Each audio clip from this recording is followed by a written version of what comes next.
Meu Deus do céu. Muito bem, família. Estamos ao vivo para mais uma transmissão por este canal. Seja bem-vindo, seja bem-vinda a mais esta live. Muito bem, família. Estamos ao vivo para mais uma. A Jeripoca tapeando, Exército da 48 horas. O que está acontecendo? Quem deu 48 horas para quem aí?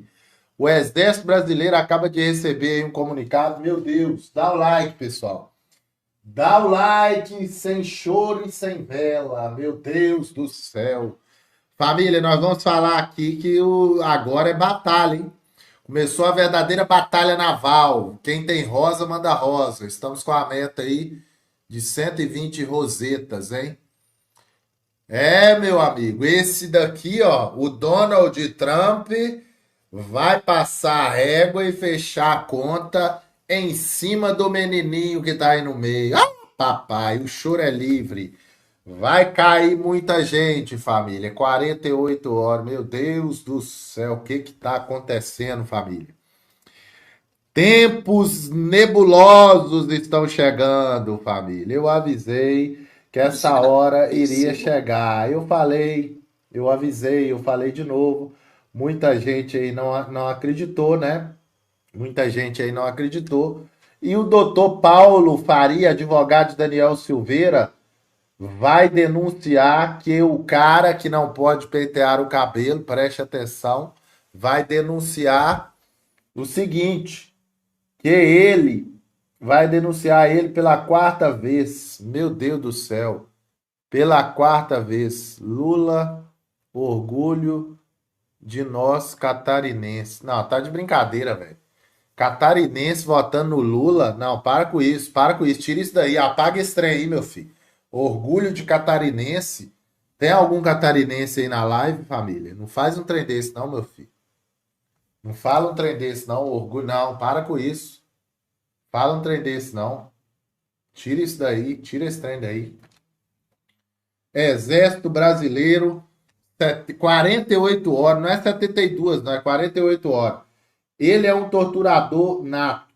O sádio. Olha aqui, vamos ouvir aqui, família. Vamos ouvir aqui o advogado de Daniel Silveira falando do cara que não penteou o cabelo. Vamos ouvir aqui.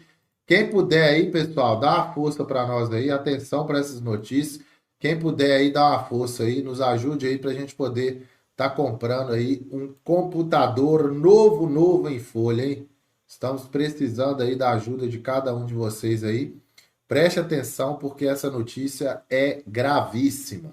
Preste atenção porque agora o exército entrou na jogada para ganhar, tá, pessoal? Não é para perder não, o exército entrou para ganhar. Vamos ouvir aí. Dá o tec-tec na telinha, dá o like aí. Doutora, eu entendo que além do abuso de autoridade e poder que ele está cometendo, que tem uma lei para isso, mas é uma lei figurativa, né, uma anômala, uma lei inexistente. Ela existe só para número, que é a 13869. Foi bastante comemorada até pelo presidente comunista da OAB lá em 2019, 2020, que era o Felipe Santa Cruz, né? Foi só comemorada, porque a efetividade da lei não existe. Então, eu tenho denunciado o ministro pela prática da tortura, porque ele é um torturador nato. O sadismo que ele utiliza para poder perseguir o Daniel Silveira é impressionante. É pessoal. Não, por isso que foge ao princípio, viola o princípio da impessoalidade do agente público. É pessoal. Isso ficou muito claro, doutora, nessa última decisão, quando ele revogou de ofício o livramento condicional e determinou a regressão de regime, deixando bem claro que é tão pessoal que ele esqueceu ou esqueceram de dizer para ele que o artigo 118, parágrafo 2º da Lei de Execuções Penais determina veementemente, deverá, é uma imposição legal que o juiz intime a defesa técnica para que seja apresentada uma audiência de justificação, porque se ele não se convenceu que os documentos apresentados foram suficientes, como ele mesmo deixou claro na sua decisão, quando ele disse que duvidava da urgência do caso para que ele fosse ao hospital. Agora ele é médico também, mas além de ser carcereiro, agora ele é médico. E também se o Daniel esteve no hospital. E o que é mais grave, ele disse claramente que não foi pedida autorização para o Supremo Tribunal Federal, para ele, o rei, para que o Daniel fosse ao médico numa emergência médica às 22 horas de um sábado à noite, véspera de Natal. Então, isso demonstra claramente a pessoalidade, o grau de sadismo da pessoa em ver o sofrimento alheio. Ou seja, o Daniel sofrendo é um grande alento para essa pessoa que ocupa um cargo de ministro do Supremo, que diga-se de passagens, não entende bulhufas de Código de Processo Penal, não entende nada de Constituição Federal e muito menos de lei de execuções penais. Então, afirmo, e está provado nessa última decisão, porque ele violou, mais uma vez, o devido processo legal. Então, o crime de tortura, doutora, está lá na lei 9459, 94557, 94. Aliás, até perdi o número da lei, que diz claramente que aquele que, em poder do Estado, sofre mal injusto, que sofre tortura física, psicológica, que sofre violação aos seus direitos, no caso o direito à saúde foi violado, o direito à saúde. Então, esse é o crime de tortura. Mais uma vez, vou denunciá-lo à Comissão Interamericana de Direitos Humanos pela 4ª vez pela prática da tortura. E que é mais grave. Quem, no seu dever, não age para poder impedir a prática da tortura, e aí eu estou falando aí do Ministério Público e até da Ordem dos Advogados do Brasil, que tem, inclusive hoje eu questionei o presidente nas redes sociais, o presidente da OAB, qual a providência que ele vai tomar pela violação de prerrogativas e pela violação aos direitos humanos. Até agora eu não obtive resposta nenhuma. Então, quem se omite também comete a tortura. E todos serão denunciados. Inclusive, mais uma vez, o senhor Alexandre de Moraes. Família, tá acumulando. Preste atenção e entra comigo aqui na bagaceira. Quem tem rosa, manda rosa aí. Está acumulando, preste atenção. Tá virando uma pilha. Ei, entra comigo aqui na matéria, meu filho. Tem uma pilha de denúncias, preste atenção, contra esse cara. Ah, Baba, obrigado aí pela rosa, hein? Mandou aí um presentinho diferente aí. Está sendo acumulado uma pilha, mas é uma pilha sem precedentes, meu irmãozinho, minha irmãozinha. Preste atenção. Esse cara que não penteia o cabelo, família, os dias desse cara, preste atenção. Preste atenção.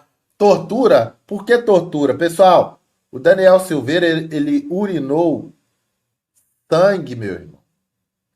Daniel Silveira urina sangue. Preste atenção. Ele foi socorrido lá no presídio. Ele foi socorrido no presídio porque ele urinou sangue. Cara, eu não posso falar muita coisa aqui não. Segura aí, barba ruiva. Não fala tudo aí não, porque é perigoso. Pega leve. Mais leve do que isso aqui, eu não sei não. Tô leve, dá uma pena. Então, as coisas que esse cara tá fazendo aí agora, família, vocês não têm ideia. O buraco do bambu tá muito mais embaixo. Cadê? O trem tá ficando feio, família. A situação tá ficando mais do que degradante. Esse cara, ele tem cometido aí arbitrariedades, uma em cima da outra. Uma em cima da outra. Os caminhoneiros já estão aí se prontificando. Até que enfim, meu Deus. Os caminhoneiros já deram um jeito de sacudir a poeira. Preste atenção. Se existe alguém que pode puxar a fila para acabar com essa patifaria, se chama os caminhoneiros. Eu vou te falar que dessas 48 horas, né, é coisa surreal. Tem um vídeo aí repetindo aí do coronel, do capitão do exército, sendo interrogado por várias e várias vezes, sendo interrogado. E ali ficou uma marmelada danada. Eles na verdade, família, o que está acontecendo? Está tendo um grande racha dentro do Exército Brasileiro e também um grande racha dentro do partido desses aqui, ó, Partido dos, não precisa nem falar o nome, né? O Partido dos Ratos tá tendo um racha gigantesco. Aí o exército deu 48 horas, calma, eu vou te contar tudo, não vou te esconder nada. O intuito aqui é te levar, é levar até você aí o melhor do jornalismo independente, aquilo que a mídia não mostra. Eu vou estar aqui fazendo o papel para te mostrar, mas eu preciso que você manda o likezinho, tec na telinha, e quem tem rosa, manda rosa. Manda rosa, pessoal. Vamos bater aí, ó, 120 rosas aí. Vamos ouvir uma matéria recente aqui, do meu grande amigo Pavinato. Vamos escutar aqui o que o Pavinato falou concernente a isso aí. Se você puder me ajudar a comprar um computador, o Pix é esse que está aqui embaixo. A galera do TikTok não. A galera do TikTok você pode me ajudar com rosa, tá? Manda rosa aí. Vamos ouvir. Já já nós vamos falar do Exército Brasileiro aí, dessas 48 horas que foi dado aí. A notícia é a seguinte. O ministro Flávio Dino, do Supremo Tribunal Federal, determinou o bloqueio de 4 bilhões de reais em emendas parlamentares e a instauração de um inquérito na Polícia Federal para investigar uma manobra realizada pelo Congresso, capitaneada pelo presidente da Câmara, Arthur Lira, para o pagamento desses recursos. A decisão de Flávio Dino foi uma resposta a um pedido do PSOL que apontou irregularidades na destinação da verba em emendas de comissão. Esse tipo de emenda, que não tem pagamento obrigatório, é indicada por colegiados temáticos no Congresso, tanto da Câmara quanto no Senado. A modalidade foi turbinada após o STF derrubar as emendas do relator. Professor Marcelo Suano. Presta atenção. Eu, primeiro, alguns movimentos do Flávio Dino sempre não causaram estranheza, mas sempre mostraram para mim que ele pensa autonomamente. Ele é um indivíduo que ele tem as suas próprias ambições. Ele chegou ao ministério, fez o que ele fez. Em determinados momentos ele peitava até o Lula. Ele agia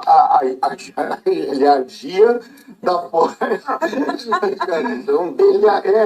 indicação foi para tirar um pouco do caminho, né? Sim, quem tem rosa, manda rosa. Detalhe, e havia suspeita do Lula de que ele tinha receio do protagonismo que o Dino estava recebendo. Aí ele indica o Dino para o STF para ver se acalma. Por quê? Porque a diferença entre um presidente da República e um ministro do STF é que o presidente da República ele está numa república, o ministro do STF ele está numa monarquia, porque ele é um nobre de um colegiado de nobres, sem ter vínculos de honra, ali é apenas supostamente a notabilidade, tá? Mas veja, e aí ficava isso muito claro. Quando você começa a ver os passos do Dino, a primeira impressão que dava é que ele estava em apoio ao presidente Lula. Não está apoiando o presidente Lula. Ele está confrontando todo mundo. A pergunta é, primeiro, supondo que ele esteja fazendo isso para mostrar que ele está seguindo a Constituição, está exigindo aquilo que seria uma governança transparente, adequada, uma governança limpa, porque quando ele fala, ele diz, não, mas peraí, eu só estou exigindo o que a Constituição pede, transparência nas emendas parlamentares. Por mais que venha de uma demanda do PSOL, não podemos esquecer, o PSOL é a extrema esquerda do PT, porque o PSOL nasceu do PT. Ele saiu de dentro do PT e era extrema da extrema do PT. E dali é que surgiu o PSOL. Por mais que venha do PSOL, ele está tentando mostrar que ele quer apenas aquilo que a Constituição exige, aquilo que uma governança correta exige. A pergunta-chave é, e você praticamente matou a charada aqui no momento em que você apresentou um mapa estratégico de algumas personalidades do Brasil. Mas a pergunta-chave é, ele vê isso em resposta a quem? Porque ele não pode fazer isso sozinho. O partido dele era nanico, hoje o partido dele era pequeno, mas é um partido maior. Mas o partido dele era o Partido Comunista, era expressivo. O PSOL não é lá essas coisas. Hoje o partido dele é outro partido. Mas queira ou não queira, ele não tem capacidade de alavancar e voar sozinho. Alguém está segurando como uma cegonha, não é cegonha, acho que uma águia que está pegando e jogando essa águiazinha voa, cara. Porque você é a nossa esperança para a gente preservar o controle da máquina. É o que eu sempre cito. Do o Gato Pardo, né? Mudemos tudo para que tudo permaneça como sempre foi. O que é o tudo que muda? As pessoas. O que é o tudo que permanece? A estrutura. E a estrutura tem pessoas que não são eletivas e fazem parte da estrutura, pessoas que não são eletivas e são pessoas que permanecem na estrutura até ela enferrujar, porque não são tiradas de jeito nenhum.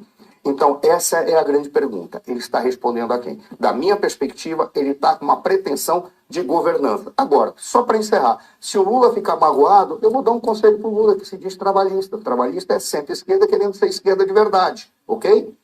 Ah, é? Nunca confie num comunista. Família, o negócio tá ficando estreito, tá? Já vamos falar da 48 horas aí. Obrigado a galera que tá mandando rosa aí. Quem tem rosa, manda rosa. Já já vamos falar dessas 48 horas. Parece que agora a chapa esquentou de vez, hein? Parece que a chapa agora esquentou de vez. O trem tá feio. Ó. Eu fiz essa pergunta, eu queria saber o que o Bolsonaro fez, queria saber. Ó aqui com o Barbudo. Barbudo deu a louca, ó. Queria saber por que o agronegócio gosta do Bolsonaro. Eu fiz essa pergunta, eu queria saber o que o Bolsonaro fez de bom. Nada. Nada. Eu duvido alguém dizer o que o Bolsonaro fez para o negócio. Vamos lá, Barbudo do Cão. Exportação do agronegócio em abril tem a melhor resultado da história. Confederação da Agricultura e Pecuária do Brasil, 2021, 19 de maio. Garantimos a segurança alimentar de 1/6 da população mundial. Uma realidade, sem o nosso agronegócio, parte do mundo passaria fome.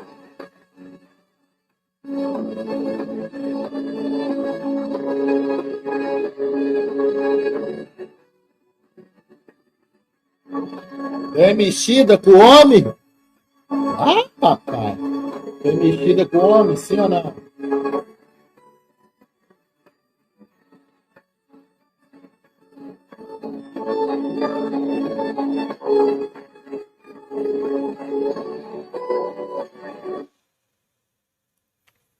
E o Barbudo tem... vou mandar um recado pro Barbudo nessa câmera aqui, ó.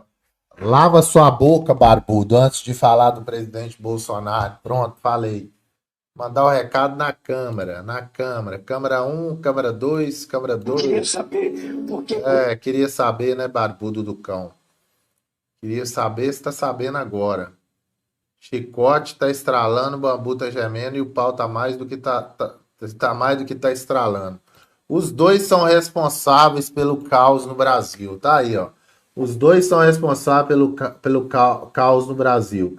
São prevaricadores que serão presos em breve por participar do consórcio que querem fazer do Brasil uma nova Colômbia ou Venezuela. Quem é esses dois aí? Rodrigo Pacheco e Arthur Lira, né? Rodrigo Pacheco e Arthur Lira. Esse aqui também, em breve, essa foto aí será realidade, hein? Em breve, essa foto aí será realidade. Família. O chicote tá estralando, o bambu tá gemendo e o pau tá torando. O trem vai ficar feio. O negócio vai ficar degradante. Lula restringe o uso de armas dos policiais em decreto. Enquanto ele proíbe o uso de armas dos policiais em decreto, O crime organizado faz a festa, né, pessoal? Olha lá. Olha lá, fazendo a festa. Ó. Crime organizado faz a festa, ó. Quando ele proíbe armas. Cara, é lamentável, né? É degradante o que nós estamos vendo acontecer no Brasil. Por isso que família, se o exército não dá um jeito de agir agora, preste atenção.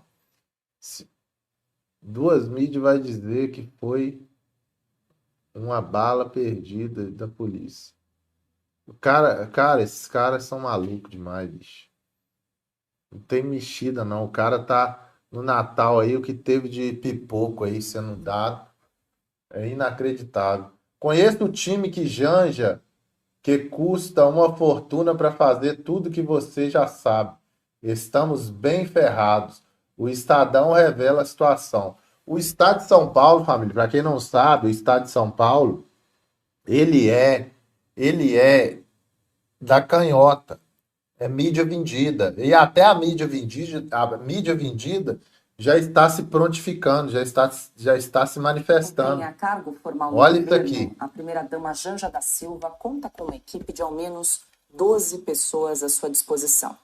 Segundo o Estadão, o grupo inclui assessora de imprensa, fotógrafos, especialistas em redes sociais e um militar como ajudante de ordens. O time de Janja custa cerca de R$160 mil mensais em salários. Seus integrantes já gastaram 1.200.000 em viagens desde o começo do terceiro mandato de Lula. A reportagem destaca 2 nomes que compõem o grupo. Neudicleia Neres de Oliveira, a Neude, considerada uma espécie de chefe de gabinete de Janja, e Bruna Rosa Alfaia, lotada na Secretaria de Comunicação, a SECOM da presidência. Bruna chefia a Secretaria de Estratégia e Redes da SECOM e comanda algumas das principais contas de redes sociais do governo. Ambas recebem cerca de R$18.500 por mês de remuneração bruta. A SECOM, a Secretaria de Comunicação, não contestou as informações. Apenas respondeu com os cargos oficiais exercidos por cada um dos auxiliares. Consta, começo essa com você, vale lembrar que a primeira-dama Janja da Silva fica lotada numa sala, no terceiro andar do Palácio do Planalto, o mesmo andar onde fica Lula, mas ela não tem nenhum cargo. E essa reportagem do Estadão, então, lista um time extraoficial, informal, de apoio de Janja. Pois é, em primeiro lugar tem que dar os parabéns quando o Estadão, quando a velha imprensa resolve fazer jornalismo, né, e levantar um furo desses que é algo relevante para o país. Né, nós temos aí uma Evita Peron em formação no Brasil. Até ontem quase, estava visitando um presidiário e hoje é uma das figuras mais poderosas da nossa pseudo-república. Né, despacha, tem gabinete, tem assessores, gasta uma fortuna. Pessoal, vamos lembrar aí de orar pelo Constantino, que ele tá com câncer, tá? Você que tá me acompanhando no TikTok aqui também, não esqueça de orar pelo Constantino. Ele tá com isso aqui nele, ó. Você pode ver que tá com esse esparadrapo aqui. Ele tá com câncer e vamos lembrar dele nas orações aí. Fala, Vilma Helena. Tamo junto, Vilma Helena. Obrigado por ser membro aí do canal, tá, Vilma Helena? Em dia, porque a Janja é cara. Mas só entre essas pessoas que estão lá, que recebem salários de 5 dígitos, tem uma que me chamou a atenção, tal Priscila Pinto Calaf, que trabalha com as redes sociais na SECOM, né, que entre as 7 assessores ou assessoras que acompanham a primeira-dama nas viagens. Ela já foi para Pequim, Hiroshima, Luanda, Nova Delhi, Nova York, Dubai, viajou o mundo junto com a Janja. Gastou centenas de milhares de reais. Ela se formou em 2007, foi mestre em antropologia pela Universidade de Brasília, com uma dissertação, abre aspas, criança que faz criança, desconstruindo infância e sexualidade com meninos e meninas de rua, fecha aspas, onde ela relata casos de abusos sexuais com menores, não fez um BO, não fez nada e simplesmente não chamou em nenhum momento tudo isso de pedofilia. Então, esse é o tipo de currículo vitae que está presente no gabinete paralelo, gabinete secreto, mas pago com dinheiro dos contribuintes, da primeira-dama Janja da Silva. Então, é isso que temos. As pessoas que, de fato, normalizam a pedofilia, normalizam a prostituição de menores, que estão sendo pagas com dinheiro público do contribuinte brasileiro e viajam o mundo em primeira classe, como se não houvesse amanhã. Pois é, Augusto. Até fotógrafo ela tem à disposição. Vou deixar a Janja triste, porque certamente o Lula não falou sobre isso com ela, porque nunca falou com ninguém. É o caso da Rosemary Noronha. A Janja disse que quer ressignificar o cargo. A nossa Rose fez isso, só que não em tempo integral, porque você tinha a primeira-dama, Marisa, e ela, que era amiga. Eu disse uma vez num artigo que na minha cidade era amigata mesmo, que se dizia, né? Em linguagem mais popular. Ela virou chefe, a Janja acha que a sala dela é boa, é que não conhecia a sala no Banco do Brasil, aqui em São Paulo, que tinha a Rosemary Noronha, que era chefe do escritório da Presidência da República em São Paulo. O pessoal que queria acesso ao Lula, ia conversar com ela, tinha medo dela, ela era brava, dizia que o Lula era namorado dela, e tinha uma foto que a Janja ia adorar. A decoração principal do escritório era numa parede, parecia um painel, um mural. Era o Lula fantasiado de jogador de futebol chutando uma bola. Era isso. Olha, vai vendo o que é ressignificar o cargo. Quando a Marisa Letícia resolveu não viajar mais para países que ela achava muito pobres, países africanos, depois países asiáticos, a Rosemary Noronha, segunda dama, viajou, fez todas as viagens no lugar dela, mais de 20. E como ela era discreta, ela esperava anoitecer para sair da última poltrona e prestar serviços nos aposentos presidenciais. Então, é bom que a Janja saiba que ela não tem nada de original. É que como agora o Lula ficou viúvo, ela pode ocupar em tempo integral esse cargo que foi muito bem desempenhado pela Rosemary Noronha. Os advogados do Lula, um bando do Instituto Lula, cuidou da defesa dela porque ela chefiou uma quadrilha familiar que vendia favores do governo, entre os quais a nomeação de integrantes dessas agências reguladoras. Ela teve problema sério com a polícia, escapou. Ela criou com o consentimento do marido oficial, ela criou essa quadrilha familiar, filho, estava no meio, etc. O Lula jamais falou sobre esse caso, jamais. Esse caso explodiu em 2012, 13, por aí. Como eu sei que ele fica irritadíssimo quando eu toco nesse assunto, eu toquei outra vez. Bom dia, amigos. Família, o chicote tá estralando, bambuzal tá gemendo, o pau tá torando, o trem tá mais do que feio, meu. O trem tá ficando esquisito. Agora vamos falar aqui do general, coronel, preste atenção, família. Preste atenção, vou mostrar tudo, não vou te esconder nada. Uma live extremamente importante. A gente já vai falar do Exército aí. O que o Exército falou, hein? O que o Exército fez aí? Já vamos falar, mas eu preciso que você veja aqui, ó. Ou melhor, ouça, né? Com bastante atenção. Está acontecendo de novo. E vai acontecer muitas outras vezes. E não há como colocar a culpa em governos anteriores, não há. O dólar voltou a subir como antes, mesmo com o Banco Central fazendo o leilão das reservas que tem. Escuta aí. Até o meio-dia desta quinta-feira, a moeda americana estava sendo negociada acima de R$ 6,33. Onde é que isso vai parar? Só nesta data, quinta-feira, dia 26 de dezembro, o banco torrou mais 23 bilhões de dólares, chegando agora a quase 34 bilhões da reserva cambial. E mesmo assim o danado não baixa, papai. Já foram mais de 190 bilhões para tentar consertar os estragos causados pela atual política econômica do governo brasileiro. Lembrando que o volume total das reservas é de 360 bilhões de dólares. E aí, o que vai acontecer? Daqui a pouco, se continuar desse jeito, não vai mais ter dinheiro para essas gracinhas, de jeito nenhum. E aí, como vai ser? Pedir dinheiro emprestado para cobrir as incompetências? Vai aumentar a dívida para o povo pagar? O que há de errado em prestar atenção no que os outros estão fazendo? Por que não olhar para a Argentina e copiar o exemplo de Milei? Não pode dar o braço a torcer? E estão mirando no exemplo de quem? Quem no mundo inteiro usa o mesmo sistema de política econômica e extrapolação de gastos que o governo brasileiro? Quem?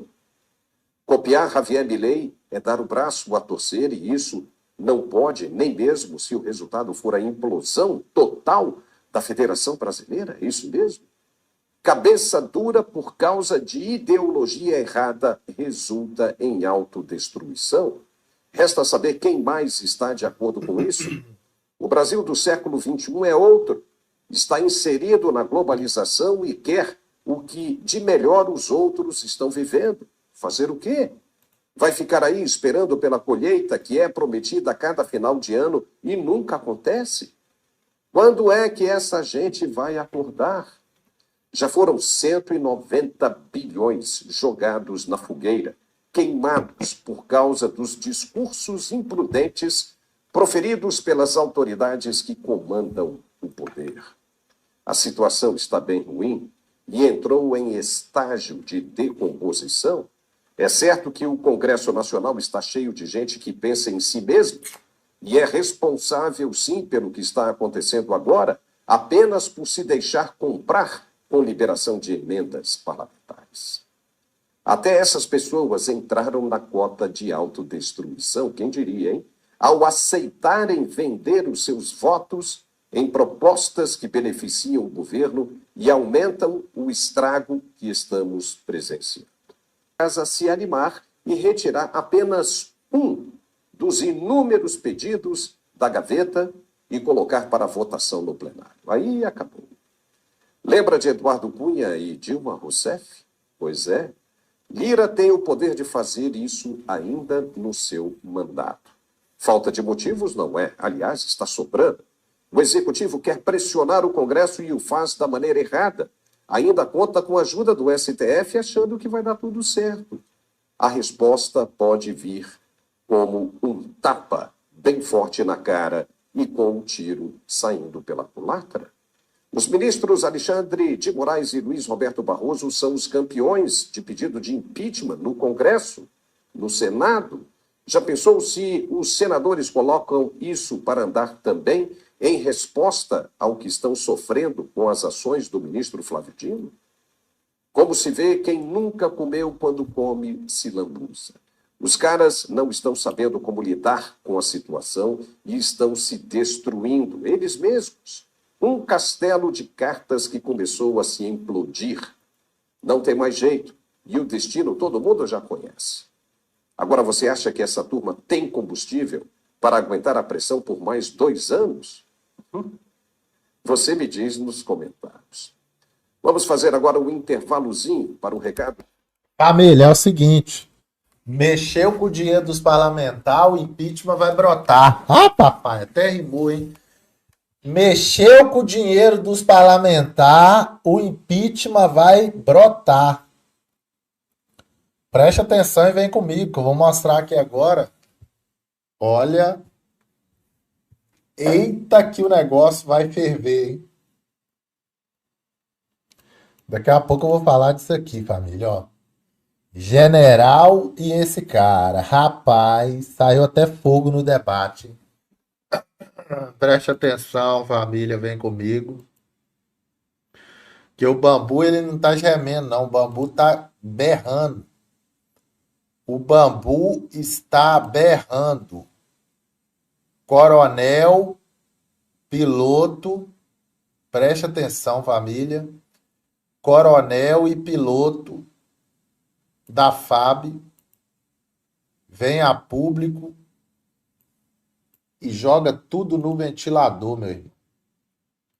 Você precisa acompanhar comigo isso aqui para você entender.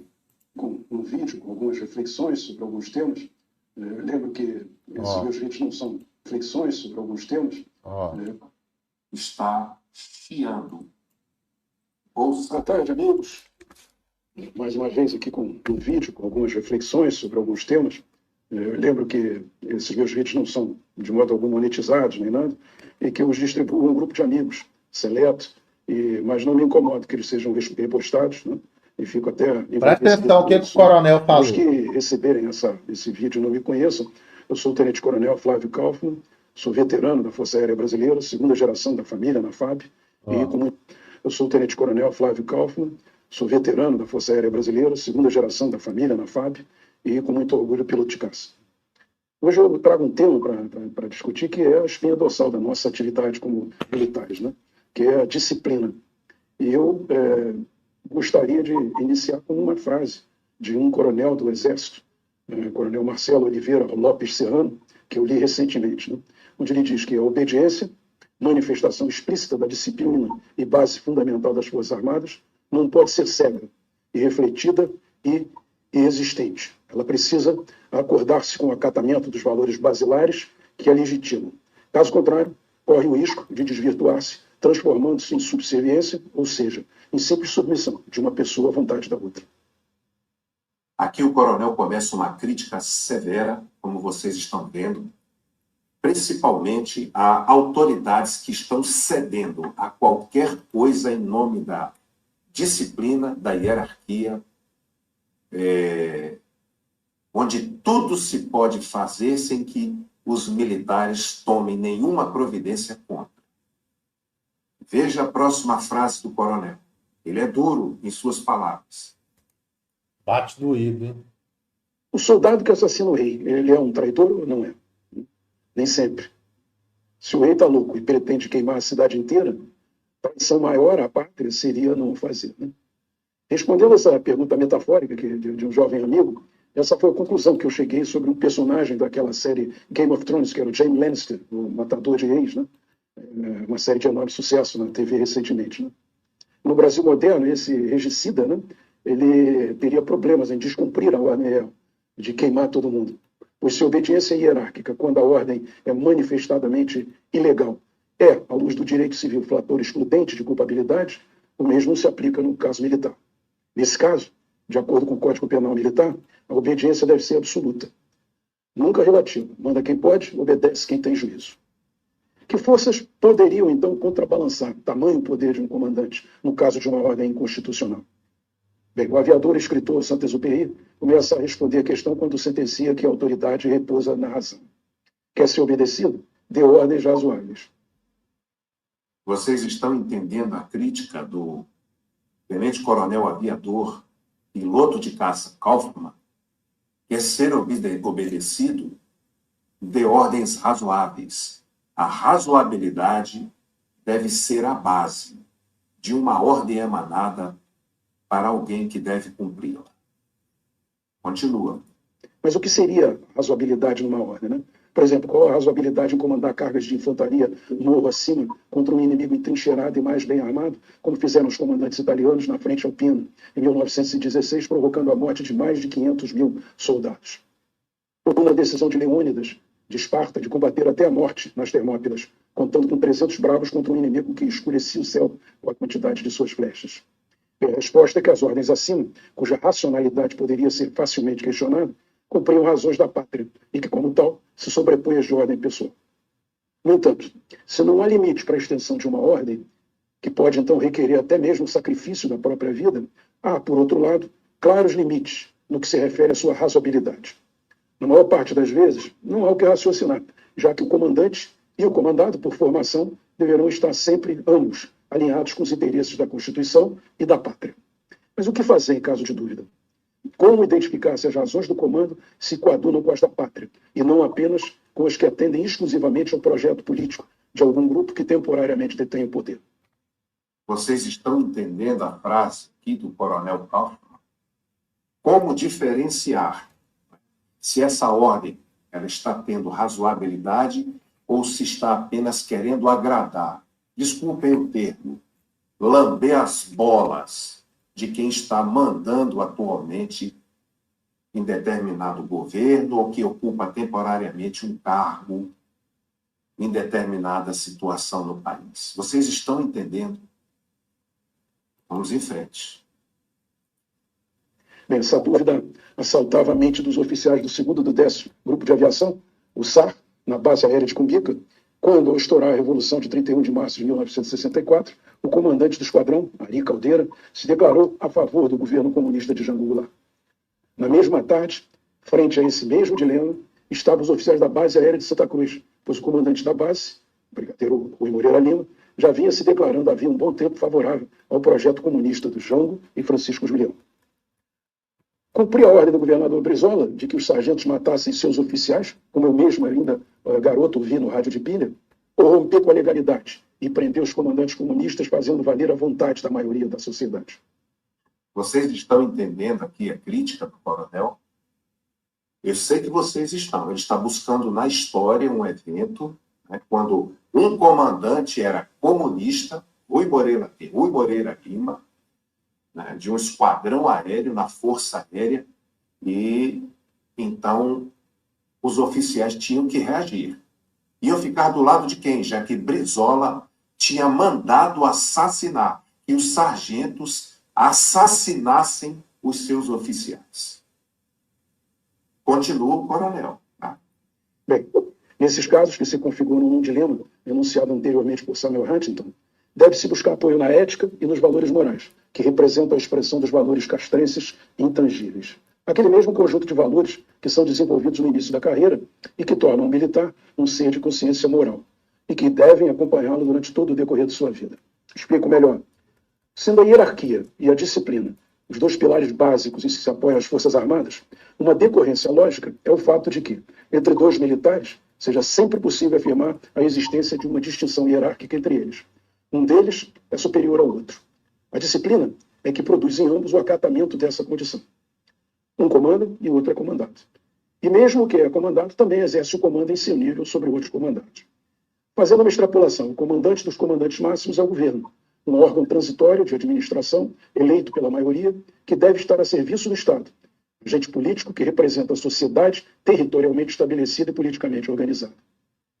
Observe que agora o coronel começou a falar do governo, né, como comandante dos comandantes, eleito pelo povo e que representa, enfim, toda a nossa gama social que o escolheu.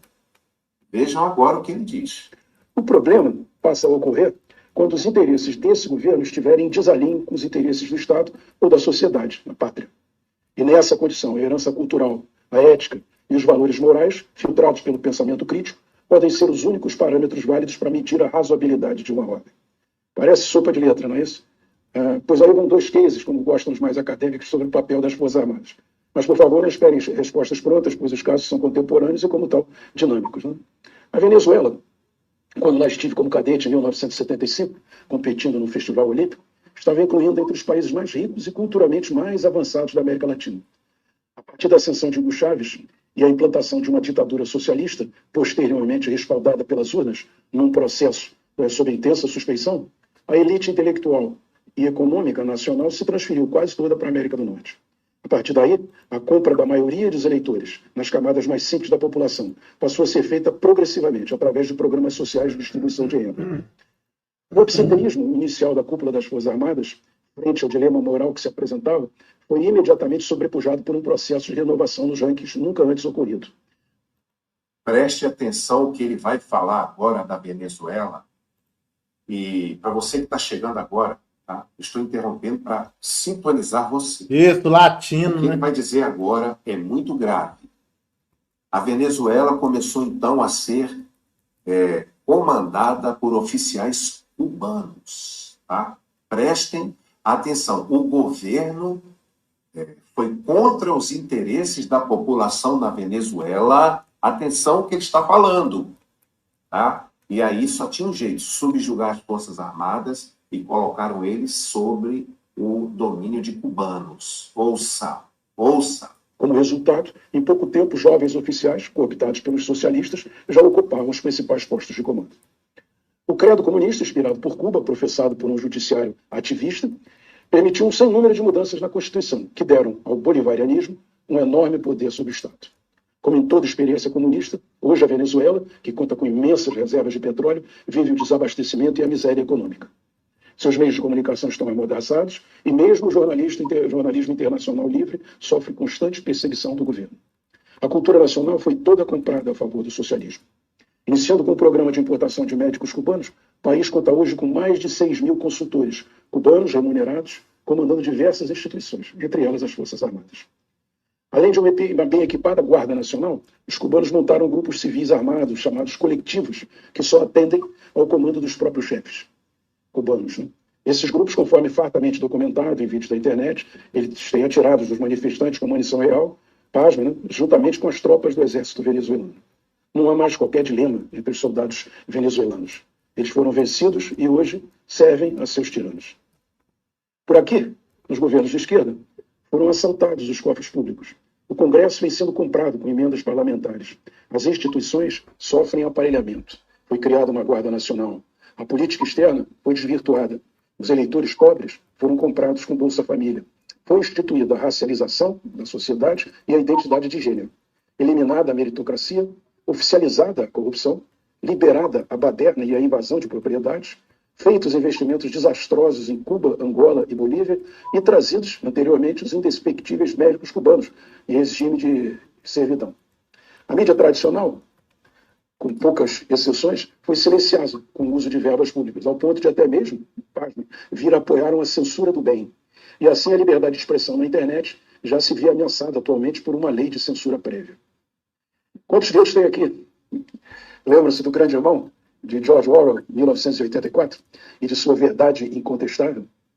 Após um pequeno hiato de 4 anos de um regime liberal, de um governo liberal castigado diuturnamente pela mídia, sem, no entanto, sequer cogitar qualquer tipo de censura, há hoje assuntos proibidos. O direito de propriedade foi relativizado e há brasileiros presos sem o devido processo legal. Até aqui o coronel está mostrando a vocês que os militares não estão calados. Eu fiz uma live essa semana dizendo a vocês que isso vai dar merda. E eu vou repetir aqui. Isso vai dar merda. Os militares vai dar merda. Eles vêm a falar publicamente. Pode acreditar no que eu estou lhe dizendo. É que a situação já começou a ferver. E eu disse isso para vocês 2 dias atrás, 3. Tá? Esse coronel já está vindo a público. E tem outros que estão começando também a trabalhar. Ok? Presta atenção. Vamos em frente.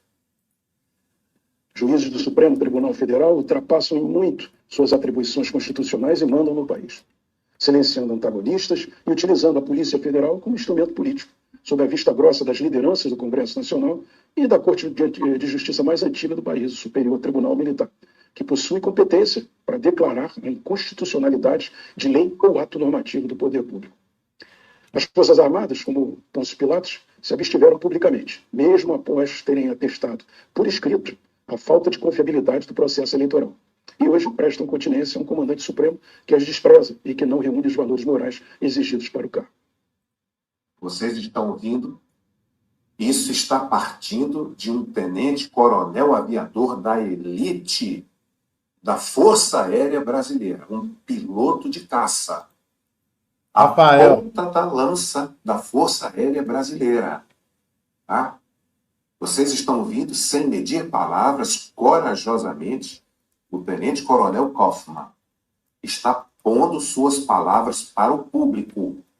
Eu estou dizendo a vocês, eu disse na outra live, a Rede Globo não fala, a Record não fala, eu não minto para vocês. Eu vou repetir pela 4ª vez. Prenderam o Braga Neto, prenderam o Cid, querem prender Heleno. Isso vai dar merda. Merda. Eu estou avisando. Da outra vez eu avisei, estourou a merda. Tá?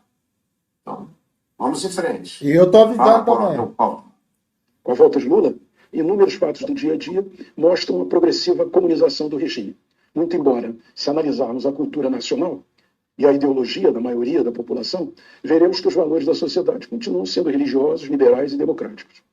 E essa rota certamente nos colocará em pouco tempo frente a um renovado dilema, como cidadãos e militares, já que, conforme dizia o general Osório, o herói de Tuiuti, a farda não abafa o cidadão no peito do soldado. Estamos preparados intelectualmente para enfrentar esse dilema moral? A lealdade das Forças Armadas ao presidente, que é o comandante em chefe, é mais ou menos importante que a lealdade à Constituição? Você, militar, concorda em deixar esse legado político que vem sendo gestado? Acha que isso é problema de terceiros ou não seu? Está conformado em ter seus filhos e netos vivendo futuramente sob um regime sem liberdade de expressão, de credo e de imprensa? Seus parentes e amigos são favoráveis ao comunismo? Seu comandante imediato concorda com esse estado de coisas? São perguntas que devem ser feitas, não? O bom soldado não é de modo algum aquele que empunha a baioneta cega. É o que pensa, pondera e age de acordo com os valores morais da sociedade que jurou defender. Aqueles oficiais de 1964, de Cumbica e Santa Cruz, por convicção do mais puro dever, terminaram por arrostar os comandantes que violaram os princípios basilares de onde deriva a autoridade. Pois, como dizia aquele velho e honrado general, na carreira das armas não se prestam continências, honras e obediência ao homem, mas aos galões que ele porta. Obrigado, amigos, e um forte abraço. Palavras fortíssimas, tá? Fortíssimas, para quem acompanhou a live aqui desde o início, do Coronel Kaufmann. Repito, coronel aviador, piloto de caça, ou seja, da elite da Força Aérea Brasileira, perguntando o que é que os comandantes farão se chegarmos ao dilema de termos, como foi o caso em Cumbica, né, com o coronel Nero Moreira Lima, que era comunista, né, os oficiais tiveram que agir e prendê-lo. Ele está levantando a hipótese agora, se estamos preparados para essas questões morais nos dias atuais. Eu disse a vocês, tá, que nem todo militar é melancia. E eu disse a vocês que a coisa estava começando a ferver. Vocês acreditam em mim agora? Eu não minto para vocês. Você na garganta do povo brasileiro. Deixe seu comentário. Tá? Eu agradeceria muito se você me honrasse com a sua inscrição aqui. Preste atenção aqui, família. Agora que a chicote vai estralar. O Magno Malta, família, preste atenção. O Magno Malta, há um tempo atrás aí, ele enquadrou o cara que não penteou o cabelo. E ninguém sabe disso. Poucas pessoas sabem disso aí. O Magno Malta enquadrou esse cara aí, ó. Ele chegou até a entalar, ó. Vamos ver aqui. Senhores senadores, doutor Alexandre. Senhor presidente, a priori, eu quero me dirigir à nação que assiste a TV Senado, assiste nas outras televisões que estão transmitindo tudo isso. Mais do que muita coisa contundente e palpável, o que eu ouvi aqui foi um show de amnésia. E, em alguns momentos, um show de hipocrisia mal montado e mal contado. O senhor não tem vergonha de ser ministro da Justiça e sair para poder ser indicado para ministro? O senhor que está servindo um governo, o senhor não tem vergonha de ter feito um lobby de gabinete em gabinete? É hipocrisia demais. Eu vou fazer 16 anos que estou aqui. E todos os ministros que aqui foram indicados foram no meu gabinete. E alguns acompanhados pelos seus respectivos senadores. E muitos estão sentados aqui. Se isso é lobby, o indivíduo foi lá levar o seu currículo, que é o que menos interessa. Porque o indivíduo, quando chega na condição de ser indicado por um tribunal superior, é porque currículo ele tem. Eu quero saber o posicionamento do indivíduo. Eu quero que ele fale, que ele faça reverberar para a sociedade as suas crenças, para que nós possamos saber quem está indo para o Supremo Tribunal Federal. Alguns chegam aqui e vendem a mãe, porque mente tanto, e quando põe a toga, chega lá no Supremo é completamente diferente. Ah, mas o senhor é ligado a um partido político. Nisso aí Temer errou, ter indicado você, sinceramente. Ele poderia ter aprendido com Lula. Lula indicou um rapaz que ninguém sabia quem era, o PT não conhecia, jovem, nem o Brasil. Ele não sabia, ele indicou assim, para mostrar que ele não é igual aos outros. Indicou um rapaz chamado Tófilo, você conhece? Ele não era do PT. Ele não tinha ficha assinada no PT. Ele não trabalhou na liderança do PT na Câmara. Ele não foi advogado do PT. Ele não foi da AGU. Ah, brincadeira tem hora. A gente fica perdendo tempo com hipocrisia. Eu quero relembrar a nação exatamente porque é uma amnésia coletiva. Ora, chegaram muitas denúncias contra o senhor. Manifestações contra o senhor. Só no meu gabinete eu posso mostrar 2 caixas de manifestação contra Fachin. Os providas do Brasil, aliás, relembro a nação, que essa é a maior nação católica do mundo. Nós somos um país cristão, de católicos, de evangélicos, de espíritas e que amam a vida. São os providas do Brasil e que se levantaram. E quero dizer uma coisa, o senhor não está indo para o Senado, uma outra pergunta que lhe fizeram, aliás, para o Supremo, para poder blindar os seus amigos? Advirto que quando Fachin foi indicado, e contundentemente um farto material de defesa do PT e um vídeo dele fazendo um discurso maravilhoso, defendendo o PT e as suas teses e arrebanhando advogados, já tinha Lava Jato quando ele foi indicado. Ele foi indicado, foi para proteger os seus amigos? Eu vi um negócio aqui, olha. Elege-se um julgador ou um blindador? Mandaram Fachin para cá para quê? É uma resposta que eu não posso dar, porque já tinha Lava Jato naquela época, não é? Então, pau que dá em Chico, dá em Francisco. Nós não podemos lidar com amnésia. Não podemos lidar com amnésia. Aqui a minha amiga, senadora Gleice, não vai pedir artigo 14, não. Falou o seguinte, olha, alguns... com o Fachin, com o Barroso, foram verdadeiros leões. E agora estão se comportando como gatinho. É verdade. Eu vou continuar como leão. Vou lhe perguntar. Mas confesso, Sua Vossa Excelência, que eu continuo um gatinho, eu. Olha, é verdade que alguns foram leões mesmo, contra Fachin e Barroso. Aliás, com Barroso eu votei aberto. Porque disseram que tinha um processo contra o senhor também, mas o senhor sabe que seu futuro pretenso colega Barroso, antes de ser sabatinado e antes de ir para plenário, ele tinha processo no STJ na Maria da Penha, de ter batido em mulher, o ministro Barroso. E eu votei aberto e mostrei o processo. Por que eu estava votando aberto? Então, veja, eu não quero lidar com hipocrisia. Então, veja, quando tratam essa questão de uma forma de que nós nunca procedemos assim, nunca fizemos assim, fizeram assim. E alguns naquela época, com Fachin e Barroso, se comportaram como gatinho, mas está se comportando como leão com você. É da vida, é do jogo. Estão inquirindo. Eu estou falando para o Brasil, é para o Brasil recordar. Eu votei contra Fachin aberto. E ele disse uma coisa aqui, senador, o que eu falei, depois que o homem põe a toga, é tudo diferente. Não, não se separa um homem das suas convicções. Por isso eu quero saber das suas convicções. Eu quero que o senhor reverbere as suas convicções, para que fique gravado aqui em mim e na nação brasileira. Porque o povo brasileiro não tão somente perdeu o respeito pela classe política, mas perdeu o respeito também pelas cortes supremas desse país, pelo judiciário, até pelo abuso de poder. Pergunta o senhor, pode um ministro monocraticamente enquadrar um poder?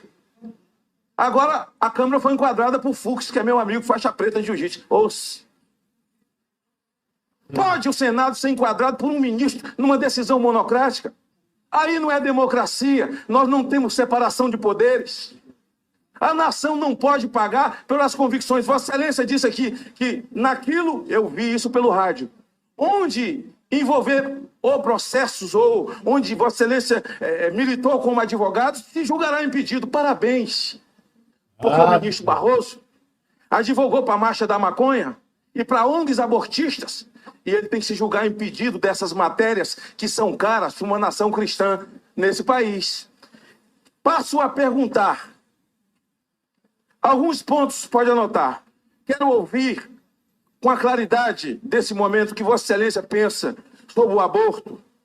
a sua posição, porque para nós é muito cara, porque aborto é assinte contra a natureza de Deus. Drogas. Se esse não é o momento de nós discutirmos ou rediscutirmos o nosso modelo de segurança nacional, porque o nosso modelo hoje de segurança nacional, constitucionalmente, não cabe no que nós estamos vivendo, e o que nós estamos vivendo, necessário se faz que as Forças Armadas se façam presentes. Vamos rediscutir esse tema. Pergunto a Vossa Senhoria. O CNJ foi criado por essa casa. O CNJ é como um tribunal para julgar causas éticas, comportamentos éticos ou não éticos de magistrados, como o Conselho do Ministério Público, julgar comportamentos éticos e não éticos. Mas parece que o CNJ tomou outro rumo. Porque o ex-ministro Joaquim Barbosa, que também foi indicado pelo PT, Joaquim Barbosa, ao chegar na presidência, e certamente, se aprovado for com a idade que tem, será presidente do Supremo pelo menos umas 2 vezes, vai dar umas 2 voltas com a idade que tem, vai ficar lá uns 26 anos. Será presidente do CNJ. Joaquim Barbosa determinou aos cartórios que fizesse casamento homossexual.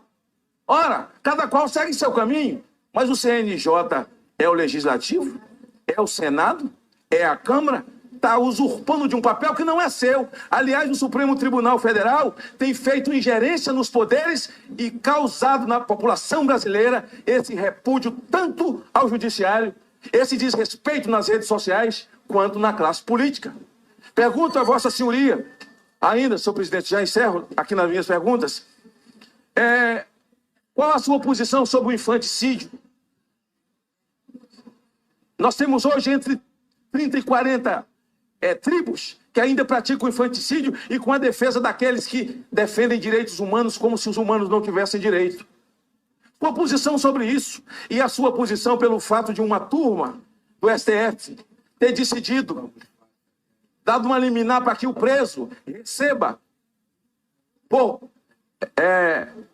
ofensa moral, porque o cárcere onde ele estava muito cheio, cada um R$2.000. Imagine se a moda pega.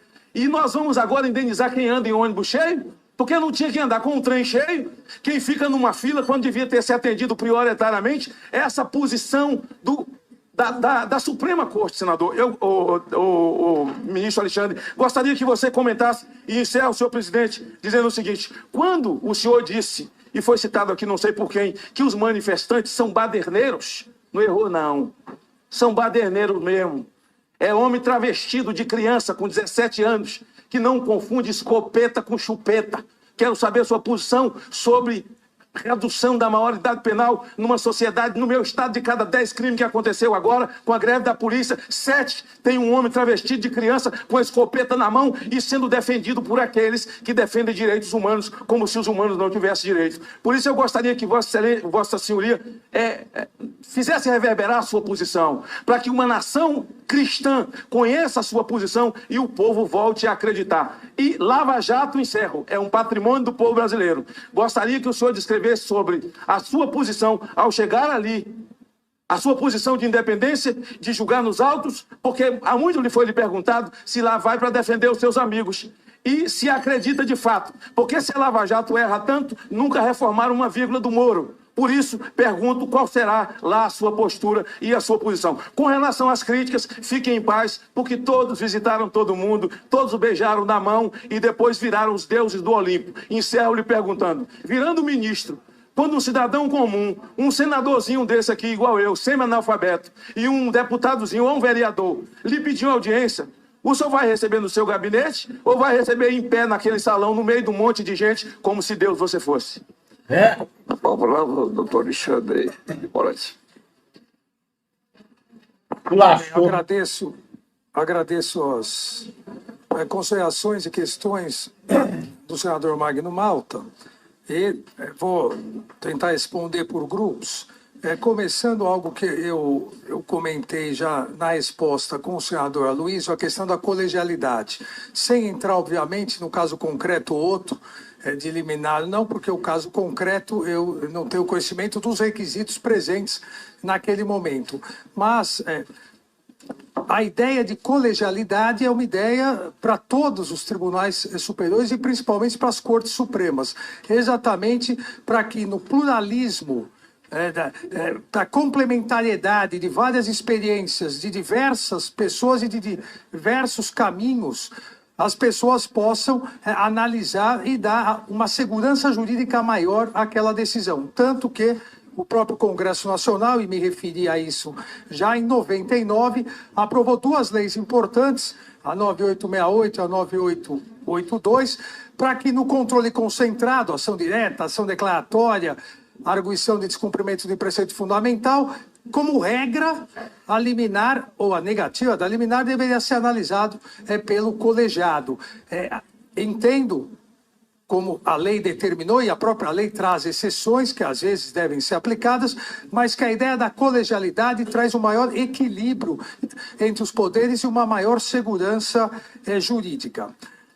Senador, em relação à questão do aborto, eu vou pedir escusas a Vossa Excelência, em virtude, e já disse aqui anteriormente, de estar para ser pautada a ADI 5581, que foi ajuizada pela Associação Nacional dos Defensores Públicos em relação à interpretação da possibilidade de novas hipóteses de aborto.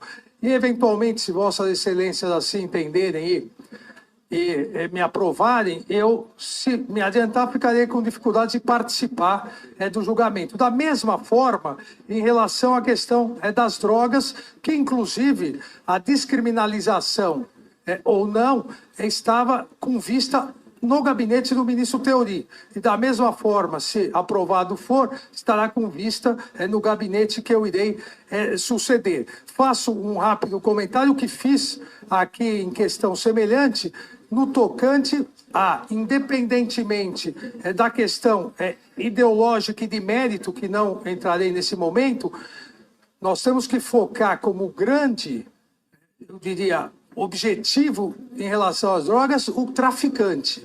O grande traficante é aquele que faz da sua vida essa violência em relação às drogas. A redução da maioridade, eu tenho uma posição conhecida desde 2005, uma opção, acho que aqui no Brasil, algumas legislações, elas ficam imutáveis. A nossa Constituição, ela tem exatamente 101 emendas em 28 anos. 95 emendas normais e 6 emendas de revisão. Ou seja, para se ter uma ideia, obviamente que a comparação cultural é diferente, a Constituição do Japão, que é de 1947, não tem nenhuma emenda. Nós temos, em 28 anos, 101 emendas. Por outro lado, toda vez que se fala em alterar o Estatuto da Criança e do Adolescente, parece que é uma heresia. É um estatuto bom, é uma legislação boa, só que essa legislação pecou em algo que um diploma que também tem a parte sancionatória não pode pecar. A proporcionalidade entre o ato praticado e a sanção. Não é possível que alguém menor de 18 anos pratique um homicídio, um latrocínio, ou, isso é caso concreto ocorrido em 2014 em São Paulo, um adolescente com 17 anos, 11 meses e 29 dias, na véspera do seu aniversário, ele matou a ex-namorada e matou o atual namorado dela com requintes de crueldade, filmou e colocou no YouTube, sabendo que ficaria no máximo 3 anos em detenção. Então, a proposta que eu tive a oportunidade, como lá atrás, secretário da Justiça, encaminhar ao então presidente da Câmara, em 2005 e depois, em 2015, quando assumi a Secretaria da Segurança Pública, novamente apresentei, para que haja essa proporcionalidade. A possibilidade de que nesses casos, nos casos equivalentes a crimes hediondos, o ato infracional hediondo permita até 10 anos de internação e com 18 anos seria separado, não seria levado ao sistema penitenciário, mas separado dos demais. Tá bom, tá falando demais, falando e tá dando só volta, né, família? Vocês perceberam aí que tá cortando volta? Não respondeu nada ainda, só tá no gaguejo daqui, gaguejo dali, vai, não vai, falando e não tá falando nada. Aí eu vou mostrar aqui pra você a notícia. Olha isso aqui. Moraes dá 48 horas para o Exército. É isso mesmo, pessoal. É exatamente o que eu pus aí, ó. Moraes dá 48 horas para o Exército. O ministro Alexandre deu 48 horas para o Exército esclarecer, para que o Exército possa esclarecer por que militares presos por envolvimento na suposta tentativa de golpe de Estado estão recebendo visitas diárias na unidade de militares. Esse tratamento contraria o regime especial de prisão. A decisão de Moraes ocorre após envio por determinação do próprio ministro da lista de visitantes realizada aos 4 militares detidos em Brasília. Heleno Ferreira Lima, Mário Fernandes, Rafael Martins de Oliveira e Rodrigo Bezerra Azevedo. O documento inclui informações sobre visitas, horário, duração das visitas, expondo possíveis violação das normas. Cara, o cara tá indo atrás aqui, ó. Olha isso, ó. É ele que tá dando 48 horas pro Exército. Olha que absurdo, bicho. Ah, família, esse trem virou uma patifaria tremenda, tá? É ele que tá dando 48 horas para o Exército Brasileiro. Você tem noção o que é isso, cara? Vocês têm noção o que é isso? O camarada que tá dando 48 horas para o Exército Brasileiro. Quando eu vi isso aqui, eu nem acreditei. Fiquei perplexo, pasmo e chocado. É o golpe. Aonde que nós vamos parar, hein, família? Eu quero saber aonde que nós iremos parar com tanta patifaria acontecendo ao mesmo tempo. É uma patifaria em cima da outra. O Brasil tá na decadência, mano. Chicote tá estralando, o trem tá feio. Agora nós vamos aqui, ó. Vou pedir você. Calma aí, pessoal. O pessoal tá saindo da live. O pessoal assustou aí. Calma aí, gente. Calma aí. O pessoal tá saindo da live, poxa. Sai da live não, meu Deus do céu. Vai. Calma aí, ó. Comecei. Me ajuda aí, gente. Me ajuda aí, ó. Não há nada que esteja tão ruim que não possa piorar. Calma. Chicote tá estralando. O grosso vai entrar. Dia 20 tá chegando. Dia 20 tá chegando no pelo desse cara aqui, ó. Trump agora declara batalha. Presta atenção, família. Trump declara batalha. Preste atenção, família.